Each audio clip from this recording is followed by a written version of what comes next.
5월 23일 시라쿠사인 이벤트가 시작하는데요. 이 시라쿠사인 이벤트 기믹에 대한 설명을 시작하겠습니다.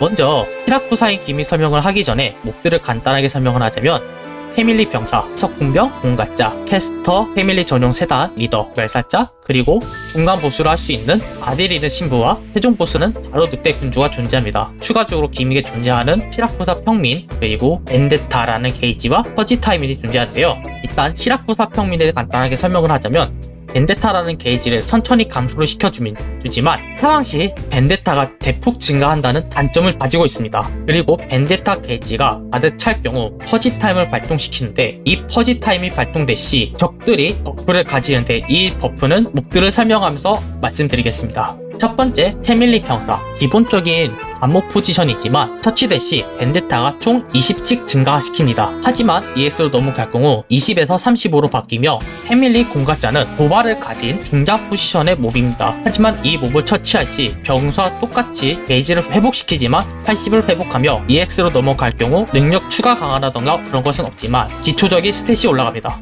패밀리 리더는 마치 가드처럼 근접으로 공격하는데 마법 공격으로 들어가지만 공격력과 공격 속도가 매우 준수해서 그 자체도로 위협적인 몬스터입니다. 하지만 그것과는 다르게 가장 큰 문제점은 1.8 타일 범위 내에 적이 있을지 그 적을 처치할 경우 처치한 적 캐릭터 하나당 게이지를 40씩 증가시키므로 빠르게 리더를 처치하는 것이 좋습니다. 다만 리더를 처치를 못하고 주변에 있는 몬스터를 처치할 경우 퍼지 타임이 빠르게 발동하기 때문에 제일 까다로운 적이라 할 수 있습니다. 그리고 EX를 넘어갈 경우 능력 강화는 없지만 스탯이 증가합니다.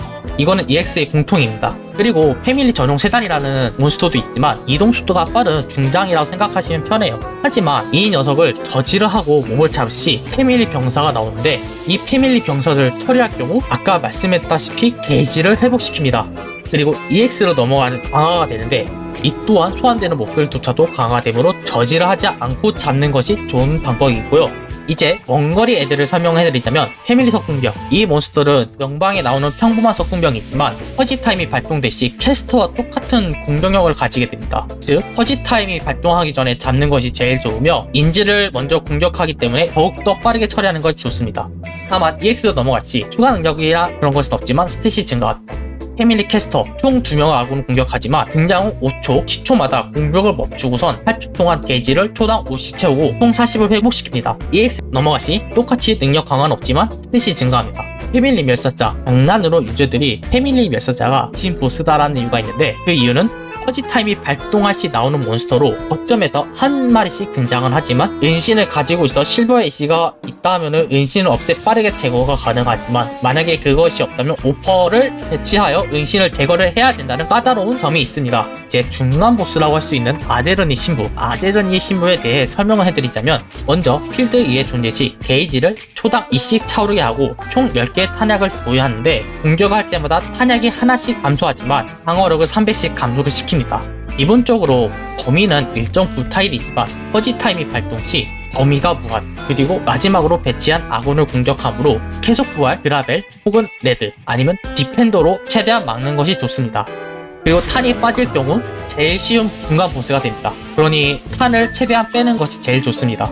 이제 메인 보스가 있죠. 메인 보스인 자로, 늑대의 군주는 1페이지 때는 근접 공격 1회, 그리고 기절 상태 면역, 받는 피해 30% 감소라는 생각보다 단단한 버프를 가지고 있지만 그것과는 다르게 용혈성 공포라는 능력이 있는데 이 용혈성 공포는 필드에 배치된 아군을 최대 3명에게 최대 체력에 비한 지속적인 트루 데미지를 입히며 시간이 지날수록 데미지가 강화됩니다. 그리고 공속이 대폭 감소가 되는데 이것을 맞은 아군은 퇴각 불가 상태가 되어 이 디버프를 제거를 하려면 바로, 즉 보스의 최대 체력을 20%씩 감소를 시켜야 이 버프가 풀립니다. 하지만 버프가 끝날 때 아군 필드의 존재를 할 때마다 재사용 시간이 5초씩 들어있지만 능력이 종료 후 7초 동안 발동하지 않으니 그 안에를 처리하거나 디버프를 받는 아군이 존재 시 그 능력을 발동하지 않습니다. 1페이지가 끝나 이제 2페이지에 들어갈 경우 천천히 체력을 회복하는데 이 사이에 고대의 억압이라는 스킬을 시전하는데 보스 중심으로 1.5타일 내에 있는 아군들의 공속을 감소시킵니다. 생각보다 많이 감속되므로 그 주변에 아군이 없는 게 좋은 방법입니다.